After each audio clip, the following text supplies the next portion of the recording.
Hello, my friend. Today we're going to talk about science-backed ways that you can increase the collagen in your skin without falling for useless TikTok trends that are doing nothing for you and just distracting you from what is actually going to work. Hi, I'm Dr. Ray. I'm a board-certified dermatologist. I have been treating aging faces for 15 years, and if you've been following me for any time, you know that I am a skin scientist and my MO is follow the science. Science is truth. Science tells us what works and what doesn't. So that's what we're going to be doing today. And it's all about collagen. So why are we talking about collagen? What is it anyway? Collagen is a protein. It is the most abundant protein in your body, including your skin. It is not just found in your skin. It's found in various parts of your body, including your gut lining, including your joints, your tendons, the walls of your blood vessels. And what it does for your tissues, including your skin, is give it strength, give it support, give it elasticity and sort of a bounce back quality where when you stretch the skin, it doesn't break, right? So all of that is because of collagen, and along with elastin, which also gives it a bit of bounce back quality and elasticity, of course, it is the holy grail of anti-aging. Collagen is what I call the scaffold of the skin, and it's not just about vanity either. Yes, it makes you look younger and better, but it also has a functional purpose, which is that it acts sort of like a highway for your cells in your skin, including your immune cells.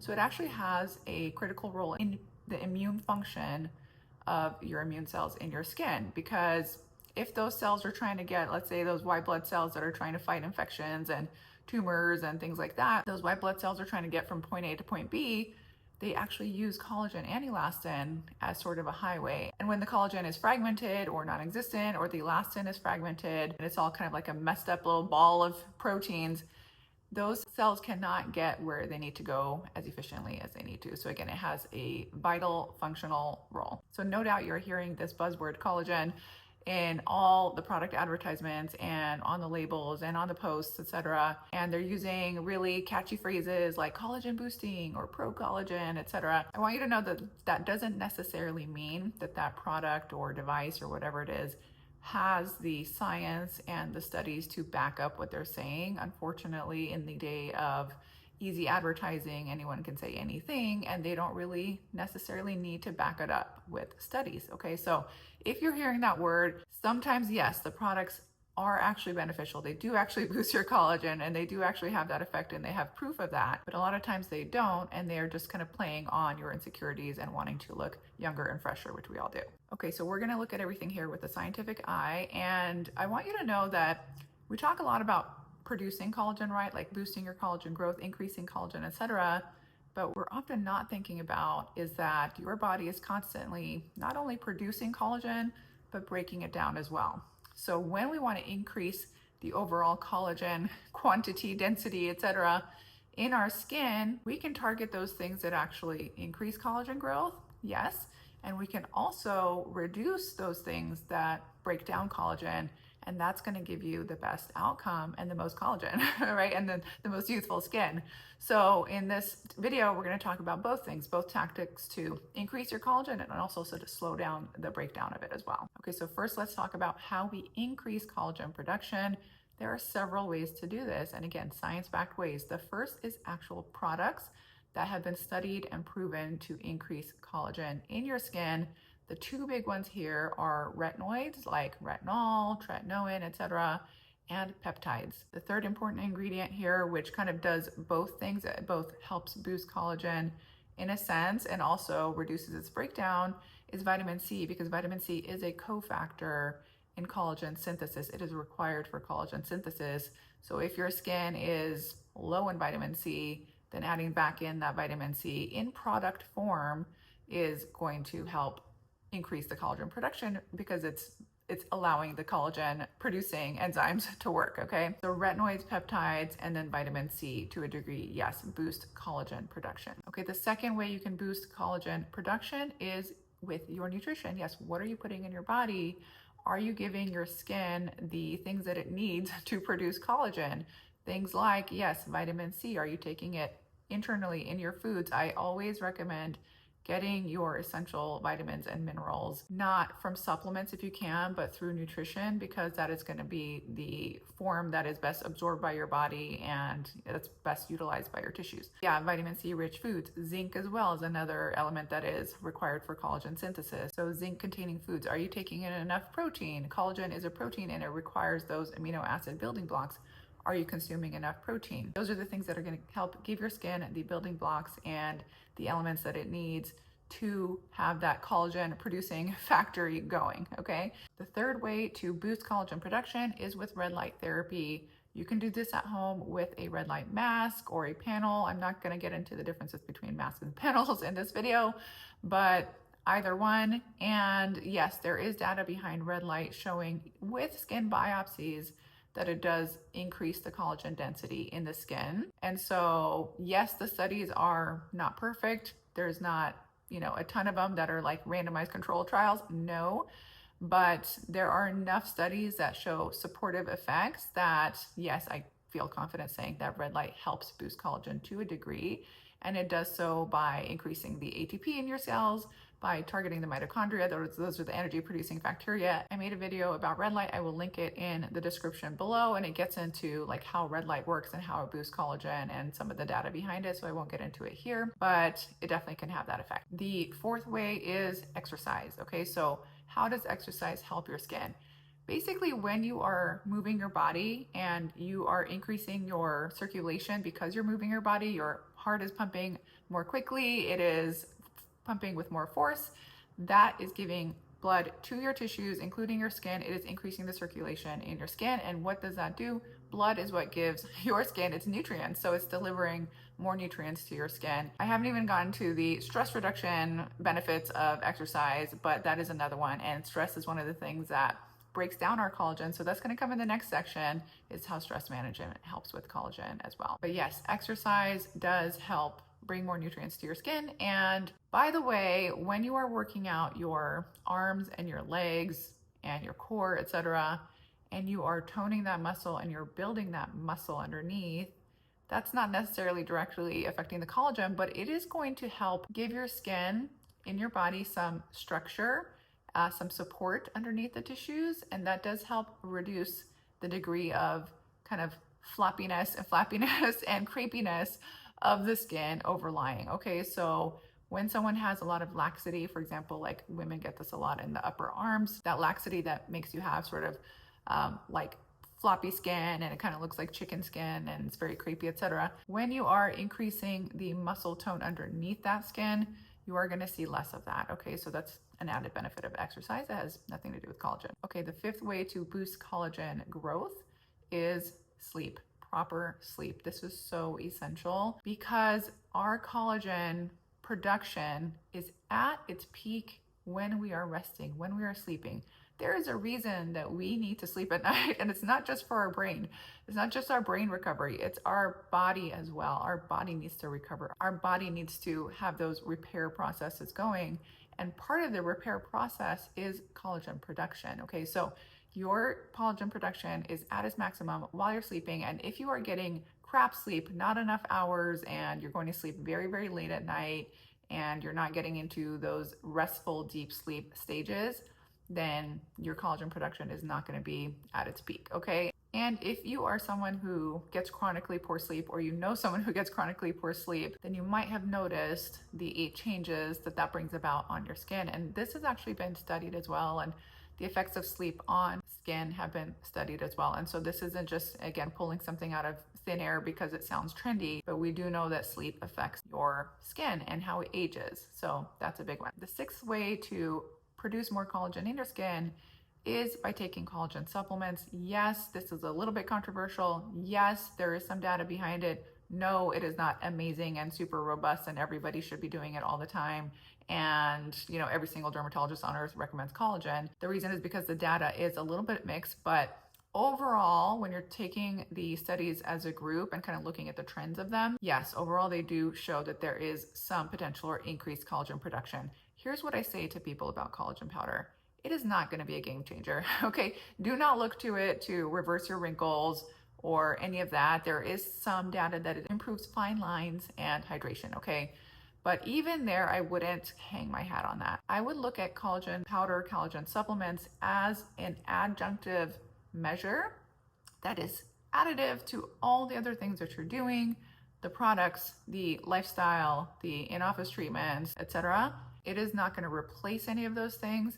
But if you want to do everything you can do for your skin, and it is very easy and feasible for you to work in collagen supplements into your life like it is for me, because I get them on sale at my local Costco and I put a scoop in my coffee every morning. It costs me very little and it takes like 5 seconds to do, then do it. Okay, so yes, there is some data behind those, and not all collagens are created equally. You do want to look at what you're using. Okay, number one is the amount that you're taking. A lot of these collagen like supplement tablets that you might see in Walgreens, etc., are just not, they have like 200 grams of collagen in them, whereas the studies were done on a minimum of 2 to 10 grams a day. Okay, so that's what you want to look at. And then also what type of collagen is in there, because that does matter as well. Collagen types 1 and 3 are the kinds that are abundant in skin. Those are what you want to look for. Collagen type 2, on the other hand, is more abundant in your joints, cartilage, and we don't really need that for our skin. It's great for your joints, but for your skin, it's not going to do much. Okay, so you do want to kind of look at what you're taking. Okay, so now let's get into how we reduce the breakdown of collagen in our skin, because again, that is going to work in our favor when we're trying to increase the overall collagen quantity and density in our skin. Is we also want to slow down its destruction, right? Because we want that balance to be in our favor. Okay, so the first way is again, topical products. Vitamin C is the big one here. Antioxidants in general, they help reduce the damage to your skin that comes from UV exposure and pollutants and things like that. Those things increase the reactive oxygen species in your skin and cause what we call oxidative damage, and that leads to collagen damage and breakdown. So vitamin C has been the most studied out of the antioxidants out there. Vitamin E, less studied, especially solo for its antioxidant effects in the skin and its kind of collagen boosting effects. However, it's always nice to see it in there if it's in a particular product that has vitamin C in it. Great, it kind of works adjunctively with vitamin C, and actually vitamin E helps you recycle your vitamin C too, so you're kind of getting even more out of it, but it's not essential. I would say vitamin C is the one we really want to look for. If it has vitamin E in there, great. And then the second way is sun protection. Of course it is. And I'm not just saying that because I'm a dermatologist, but it is actually, again, proven fact, lots of data behind the fact that UV radiation breaks down collagen. It activates what we call MMPs, matrix metalloproteinases. These are enzymes that break down your collagen, and we want to reduce the activity of those enzymes, and we do that by reducing our effective UV radiation exposure, meaning even if we're outside, we are protecting ourselves. We're not letting that UV into our skin to interact with our tissues. Okay, so how we do that is with proper sun protection. What does that mean? Does that mean staying inside all day? No, most people don't want to do that. If you want to go outside and have an outdoor lifestyle, that is perfectly wonderful and very healthy. But again, when you are out, try to protect yourself with number one, covering up. And this means like long sleeves, long pants, and a wide brimmed hat. Is a wide brimmed hat enough? Do you need sunscreen on top of that? Yeah, you do need sunscreen on top of or underneath the wide brimmed hat. A wide brimmed hat is not enough to protect you from UV radiation. It is an added layer of protection, but I do tell everybody, patients, clients, everybody, even if you're wearing a wide brimmed hat, put on that sunscreen, because you are getting that UV radiation scattered and reflected off surfaces and hitting your skin. So again, hat is great, but it's not everything. So covering up is actually most effective, like if you're physically covered, but if you don't want to wear a ski mask every day, then wide brimmed hat and sunscreen, and then sunscreen on all your exposed areas. Okay, so that is very effective in reducing the breakdown of collagen in your skin and reducing the fine lines and the sagging and the wrinkles and all the things that come with age. And then the third way we can reduce the breakdown of collagen is also, again, in our nutrition and kind of our lifestyle. So that means decreasing the intake of foods and drinks that are pro-inflammatory in nature, like sugar and alcohol. We do know that inflammation, even when it's just a low-level inflammation that you're not even necessarily feeling, but your body is experiencing and your skin is experiencing, that does lead to collagen breakdown as well. Okay, so again, that is based on science and data. And we also know that when it comes to sugar, it has a secondary effect beyond its just inflammatory effect, is that it causes a stiffening of your collagen over time when your blood sugar is chronically elevated. And that happens when you are taking in on a frequent basis high sugar or high glycemic index foods. When that's happening chronically, that excess sugar in your blood goes into your skin, it binds to your collagen, and through a series of reactions, it basically renders that collagen ineffective. And we call that glycation, basically the interaction of the sugar with the collagen proteins in your skin are called AGEs, advanced glycation end products, and they are non-functional. Okay, so that is also, again, accelerating your wrinkles and your sagging and all the things that we don't like to see in the mirror as we age. The fourth way to reduce collagen breakdown is a big one. It is not smoking and not vaping. Those elements, those toxins in the cigarettes and in the vape smoke do break down your collagen, and there's no way around it.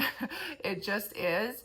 And obviously there's all the health effects that, come about from smoking, etc. But if that's not enough motivation for you, if you're just vain and you don't want the wrinkles, let me play on that part. Smoking and vaping are two of the worst things that you can do for your skin and obviously for your internal health as well. So I'll just leave it at that. Lastly, the fifth way that you can reduce your collagen breakdown is by stress management. I have talked about this before in other videos. I don't know if I played it up enough, but let me reiterate here.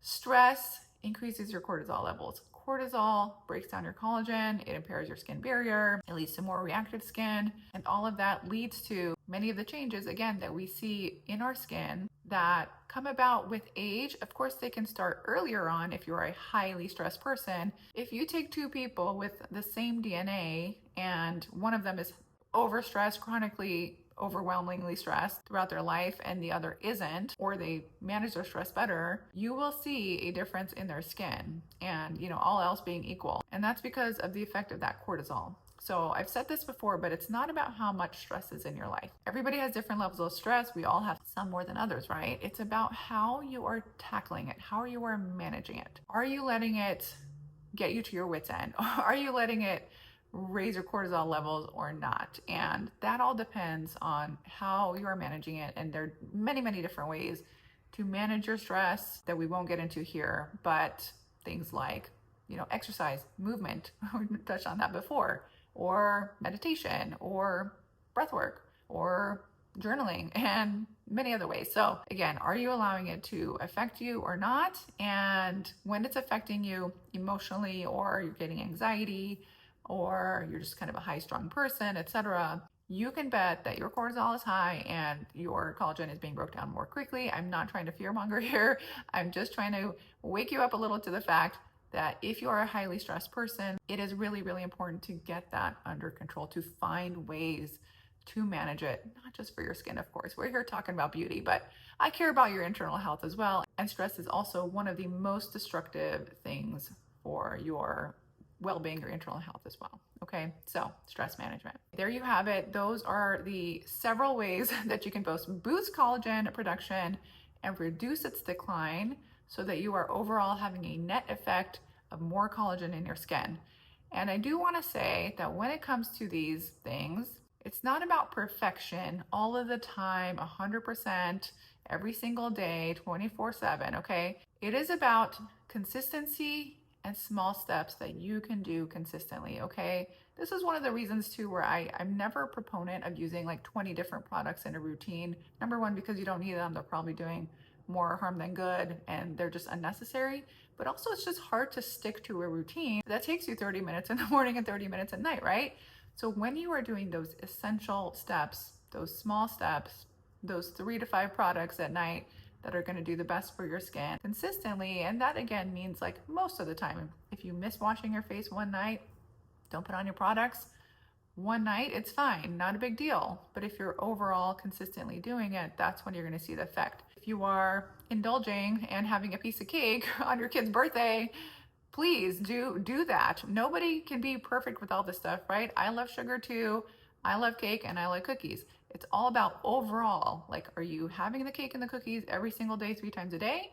Or is it kind of periodic? And for the most part, you are taking in those like skin boosting and more healthy, nutritious foods. So yeah, I want you to have the big picture in mind here and not have a perfectionist attitude toward all this, because if you do, you might just never get started, or you might just quit early on because you feel like you can't do it all. Okay, it's not about doing it all the time. It's just kind of consistency with little steps. Over time, you will see the benefit 100%. If you are starting now with these little tweaks, you will see the benefit in 6 months, in a year, in 5 years, and 10 years. And you will be so, so grateful that you started taking these little steps and boosting your collagen now. That's it for this week. If you like this video, please hit that like button. If you are not subscribed already, please do, and we will chat again next week.